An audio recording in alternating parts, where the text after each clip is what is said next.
Right, about 3 seconds time. Hey Steve, it's Danny. So how you doing, mate? I'm good, mate. And you've sent me back some stuff after the session that I did last night, and I just want to say to you that I didn't really feel it was that effective in terms of what I did. Because I think I got a bit distracted. I was going through all the sort of housekeeping-y kind of stuff. But as one of the guys pointed out, Chris Rawls, I can't even say it, Chris Rawls, is going to have a laugh now at me mispronouncing his name. So yeah, he was saying that the housekeeping is very important if you're collaborating, isn't it? So just for the two parties who are involved to understand exactly what's going on, it's quite an important aspect, isn't it? So in terms of what I was doing, how did you find that in terms of the changes that I made? I mean, because I didn't really do much, did I? But had you seen the dissolve before? Yeah, I've used it before, but not necessarily in that way because I pulled all the parts from the Beat Designer, which is where the pattern 1, pattern 2 came. Right. Yeah, sure. And for people who aren't familiar with the Beat Designer, it's like a pattern-based sequencer inside Cubase. It's like a MIDI plugin, so you can program your beats on there, and it's a great way of doing it, isn't it, Steve?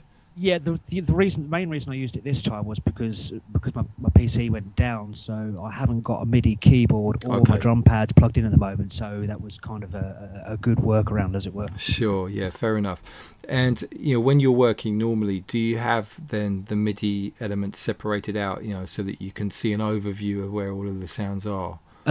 Sometimes I do, sometimes I don't.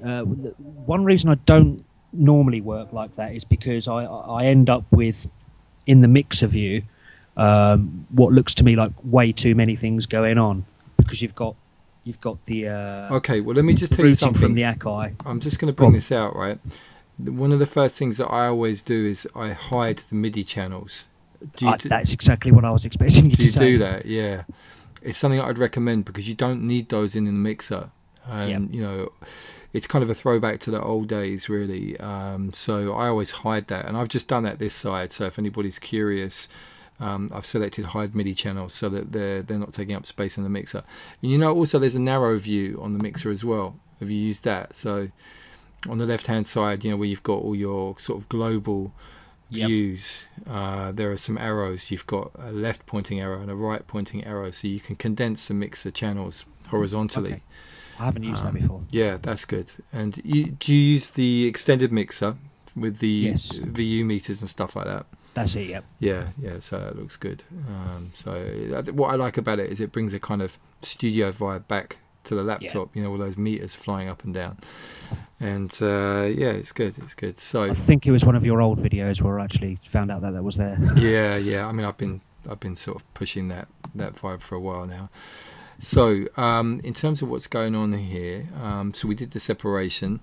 Now what I was thinking is I think you were using a preset drum kit for a reason, weren't you? So was that purely for compatibility reasons? One, for compatibility, but two, as my PC went down, I haven't got any of my usual library sounds and custom made patches or samples or anything. So how did you feel about the sounds that you were using? I mean, would you say I wasn't overly happy, if I'm honest. No. I would much prefer to take the best elements out and then drop some better parts in. But yeah, it was almost feeling like there was some compromise going on.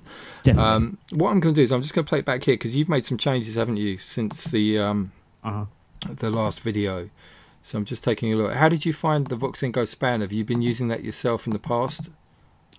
Yes, although I'd never thought of putting 2 instances on before and after the EQ before, so that was already a great help. Yeah, I mean, what you've got in where is it? I mean, Logic, for example, the channel EQ, that's great because you've got the analyzer. You can put pre and post the actual effects. It's always been a frustration of mine not having that in Cubase. Yeah. So that's a good workaround. And I'm just taking a look here. I'm taking a look at your rim shot. Now, you've used a low shelf here.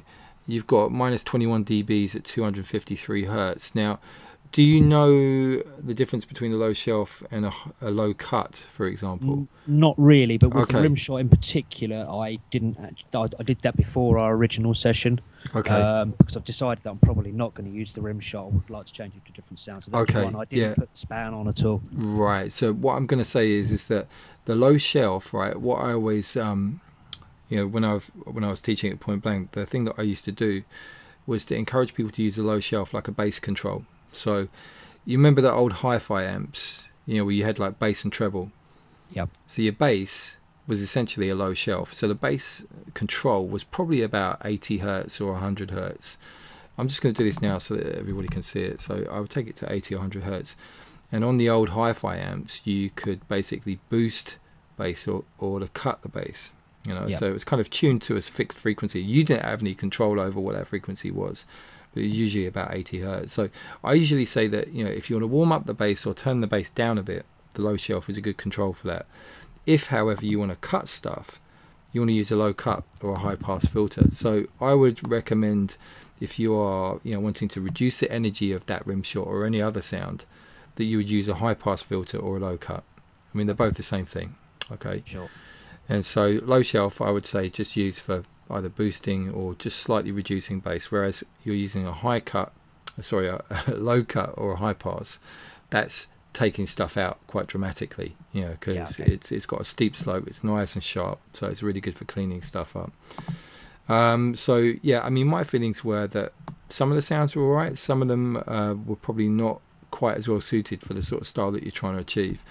I'm just going to have a listen, and we're going to reference the track as well that you've selected. So let me just listen here. You can't hear this, unfortunately, so you'll have to watch back the video. And if anybody out there has got a good solution for screen sharing that's not too resource hungry, because I'm also recording what I'm doing here on the Mac using ScreenFlow as well. So if anybody's got any suggestions, please let me know, because it'd be great if Steve could see what I'm doing in real time. So, oh, actually, Steve, you're getting a Mac. We might be able to do that with Mac Messages. So they've got this built in, and you can actually do screen sharing. So it's something we'll experiment with. We'll see when you get your Mac. So let's have a listen. In terms of the elements that I'm hearing, I like the kick. I think that could work. It's one of those kind of kicks where it's not too long, it's not too dominant in terms of the tone, so you could quite easily fit a bass line around it. You know, like when people are picking kick drums, if the kick's too long, you know, it's too bass notey, it can be difficult to fit a bass line around it. But this looks like a good one to fit a bass line in. Yeah, I always try and avoid using those kind of long time bass kicks. Now this snare feels like a kind of shortened 909 kind of snare, almost sort of 8080 as well. It's like a synthesized snare, more so than a raw kind of live sounding snare. Now that may be the kind of vibe that you're going for. Sometimes it can really work. Sometimes it may be a little bit too electronic sounding. At the moment, this is quite an electronic sounding beat. That's how it feels to me. And that isn't a bad thing. Do you know what I mean? That could be the kind of vibe you want to go for. And I'm going to reference your track in a minute that you've sent me to have a listen to. So we'll see what the kind of drums are sounding like on there and get the vibe on it. Just going to move forward again. I mean, I like the programming, the skippiness, the swing on there. You know, that sounds accomplished. It sounds like, you know what you're doing in terms of the vibe, you know, the programming and swing and stuff on there. Would you say that the drums are starting to become easier for you now, the more you're doing it? Yeah, especially snares. I struggled with snare programming for a long time. Okay. And are you kind of mixing and matching velocity and stuff like that? Let's just take a look on here. There's a couple of snares. It looks like you're using a couple of snares to sort of... Yeah, okay, there, I can see it now. So you've used velocity on there, that's good. So it can make a big difference in terms of the feel. And let's just keep going a little bit more. Something I found interesting about your previous video, Danny, was when you were talking about the swing. Yeah. Because I set the swing in the Beat Designer and I set it to about 51%. Okay. When you analysed it, you seemed to think it was around 80. So I found that was a bit interesting. Yeah, I mean, that's just in terms of the way that they've presented it. It's a little bit different on the actual quantized grid itself. I used the quantize that you see at the top of the project window, and that's kind of like the core swing that exists. Beat Designer was something that they added later. So, the swing that we looked at, that I compared it with, was the kind of legacy swing. So Beat Designer, it feels like they've added some other kind of swing into that. So the values are different. They're not matching up. So I don't know what's going on there, but it's in terms of the sound, You know, one might be 50 in terms of, you know, they're saying the amount of swing, and then the other one is like 70 or 80, but the sound is the same. It's just that they've used different values to represent it, so it can be confusing. There's no doubt about it. So the main thing to remember with this swing is that it's an amount that is basically making it play later in the grid, and you saw that on the video, didn't you? So that's you know, this Cubase is the only sequencer I know of that shows you the swing in the vertical division, so you can literally see what's going on. So that's cool. Now also, it was interesting, one of the guys on YouTube reminded me, because I'd totally forgotten about it, about this gain at the top.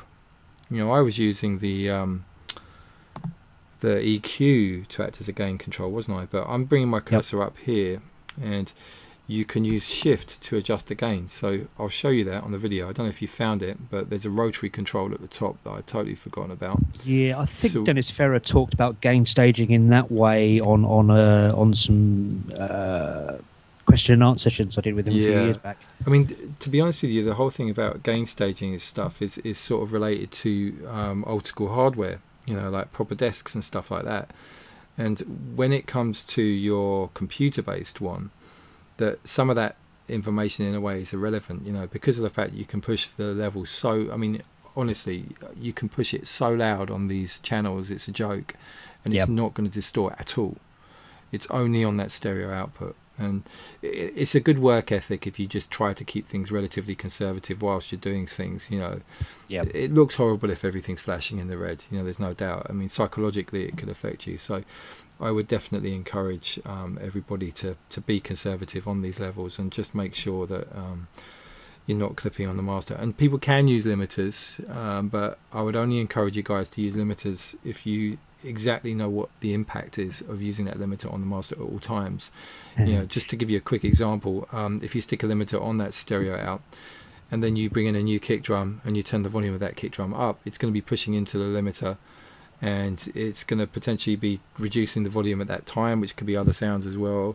Maybe that's going to sound good. It could sound good, but you know, just, I'll be honest with you, for the last sort of 6 months to a year, that's exactly what I've been doing. And you end up sort of fighting almost from day one. No, you end up almost fighting against it, and so you'll end up, you know, squashing the tune too much. You lose the natural dynamics and lose the energy, you know. So yeah, I would encourage you guys to try not to put on those things until a later stage.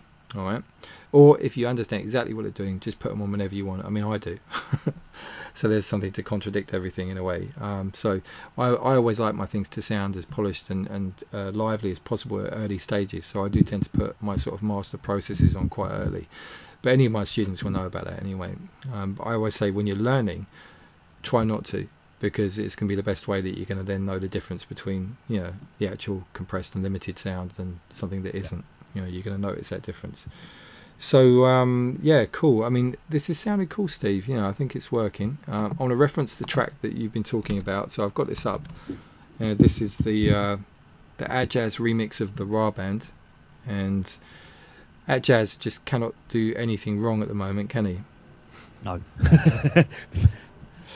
Yeah, I mean, the man's just got a lot of skill and talent. Amazing. You know, his mix of Kerry Chandler Rain is just phenomenal. Yeah, and all done in Cubase 1.1. Was it really? Yeah, that's all he works with.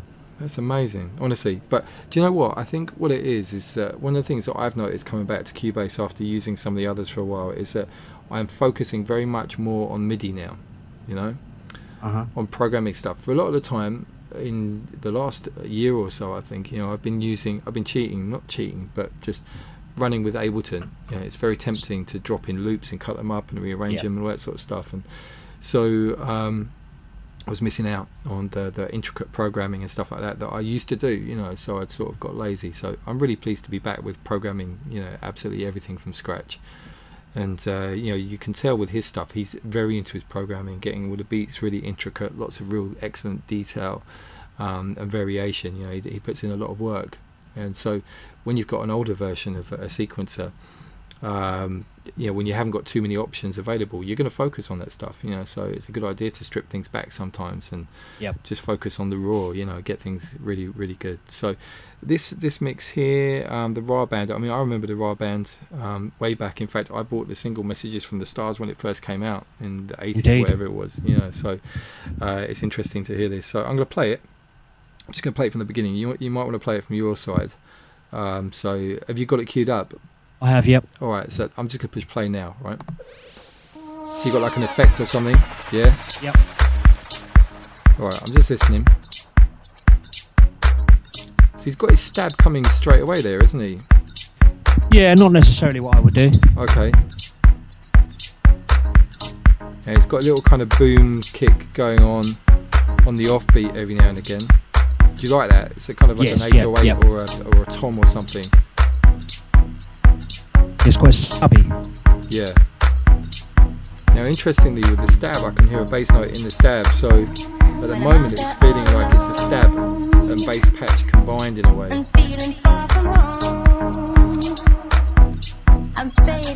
actually quite a sort of electro-y type, techno-y sort of stab, isn't it?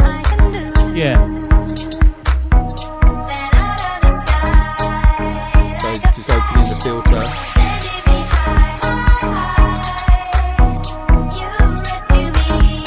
I assumed that was a new sound rather than opening the filter, but I was obviously wrong. Yeah.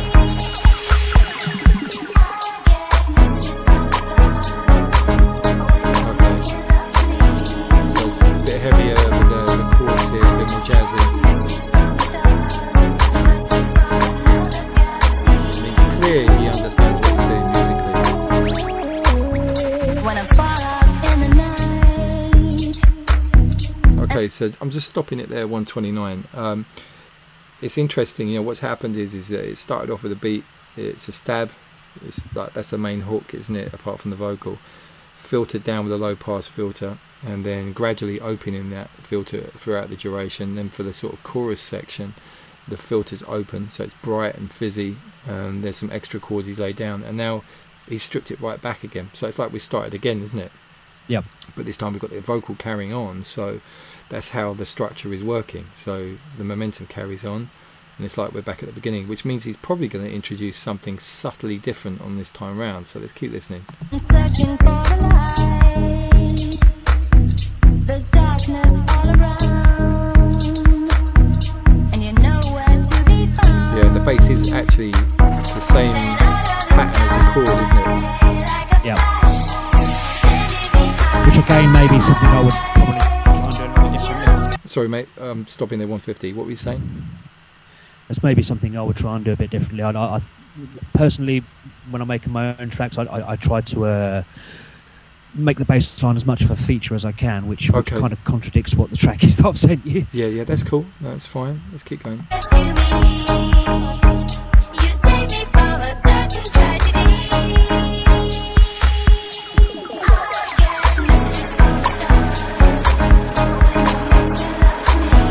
I'm going to forward it a bit. Okay, about 3 minute. Strip down again.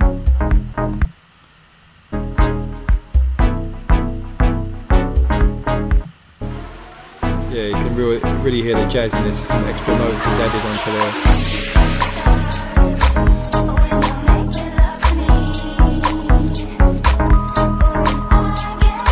And it's kind of like it's almost like this tune is the dark and the light, you know. So you've got the dark jazzy chords, the dark sort of synth techie sort of stab, and then the kind of the metallic kind of roadsy or vibey kind of sounds there, making it sweeter, you know. So it's like kind of that contrast between the two sections. So yeah, it's good. So is this a kind of vibe that you want to go for? Yep. So stabby. Yep. Yeah. Let me just come back and listen to yours again.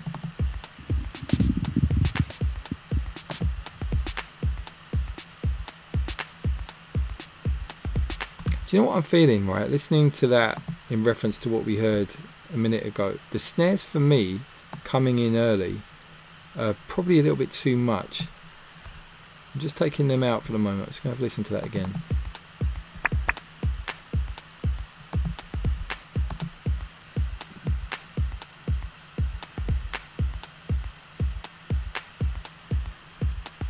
Okay, do you know what I want to do? I just want to add something, right? It's a shame you can't hear this, right? But what I'm going to do is I'm going to add a track. Just going to drop in an instrument. Now, if I drop in Halley on... What have you got again? Which version of Cubase you got? 5.5. Does that have Halley on Sonic SE on it? I don't think it does it? I'm trying to remember now. No, it's Halley on 1. Oh, okay, now on this install I haven't got Halley on 1. I'm just trying to think what I can use. Let me load up. I'm going to load up another groove agent, alright? I'm just going to load up another groove agent because I want to get a little percussive thing here. Just want to find... Just going to load up a kit. Go for one of the factory ones. I want something that's got like a nice, quite distinctive clap. Almost like a rim shot or something. Just waiting for this to load up.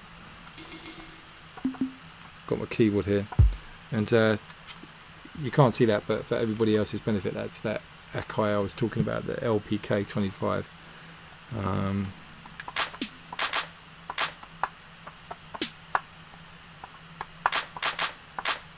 Yeah, maybe not that one. Let me just try on here.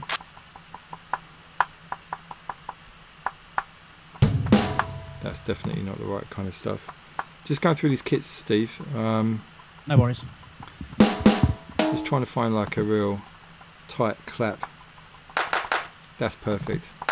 Right, it's almost like a DMX clap, quite 80s sounding. I just want to try something here.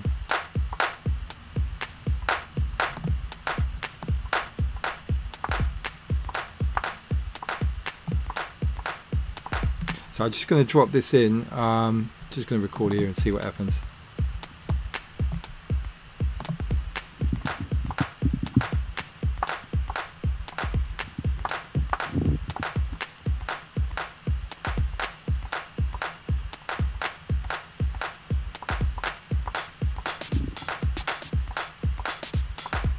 So I'm just doing this kind of almost sort of soakery kind of pattern. You know what, it's like sometimes Atjazz and Charisma, they do this similar sort of pattern. It's got a real kind of vibe, you know, like that Charisma out of control beat. Okay, yeah. That kind of thing. So I've just dropped in something there that it doesn't have to be loud. It just feels like it could do with coming out into the track there. Let me just see this.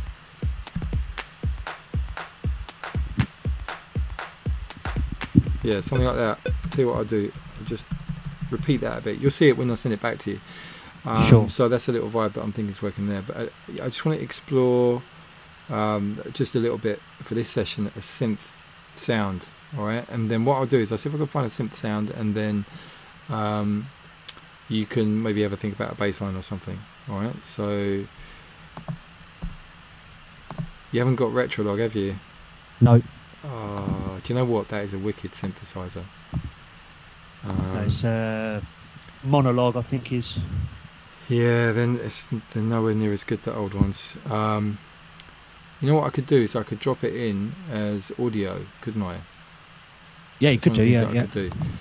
Let me just see what I could do here. I just want to just bring it up. It may not work, but it's worth checking out. So here we go. Let's go to Retrolog, and just waiting for it to load. You know that I tend to do when I'm working with a lot of these instruments, I tend to use instrument tracks. Certainly if I'm going to use a synth that's like this where it doesn't have multi-timbral. Is that how you work? Do you use instrument tracks? Or I use instrument tracks a lot, yeah. The only time I'll use a MIDI track is when I'm using Groove Agent. I want to separate the... That's the one.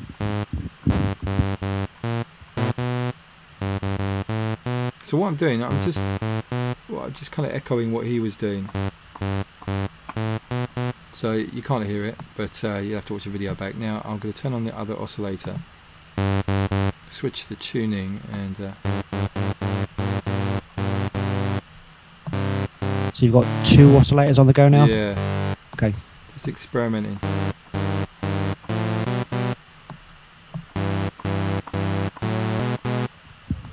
Seeing what we've got going on here.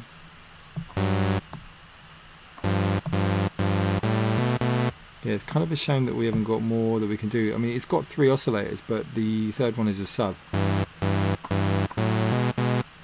That could be quite cool.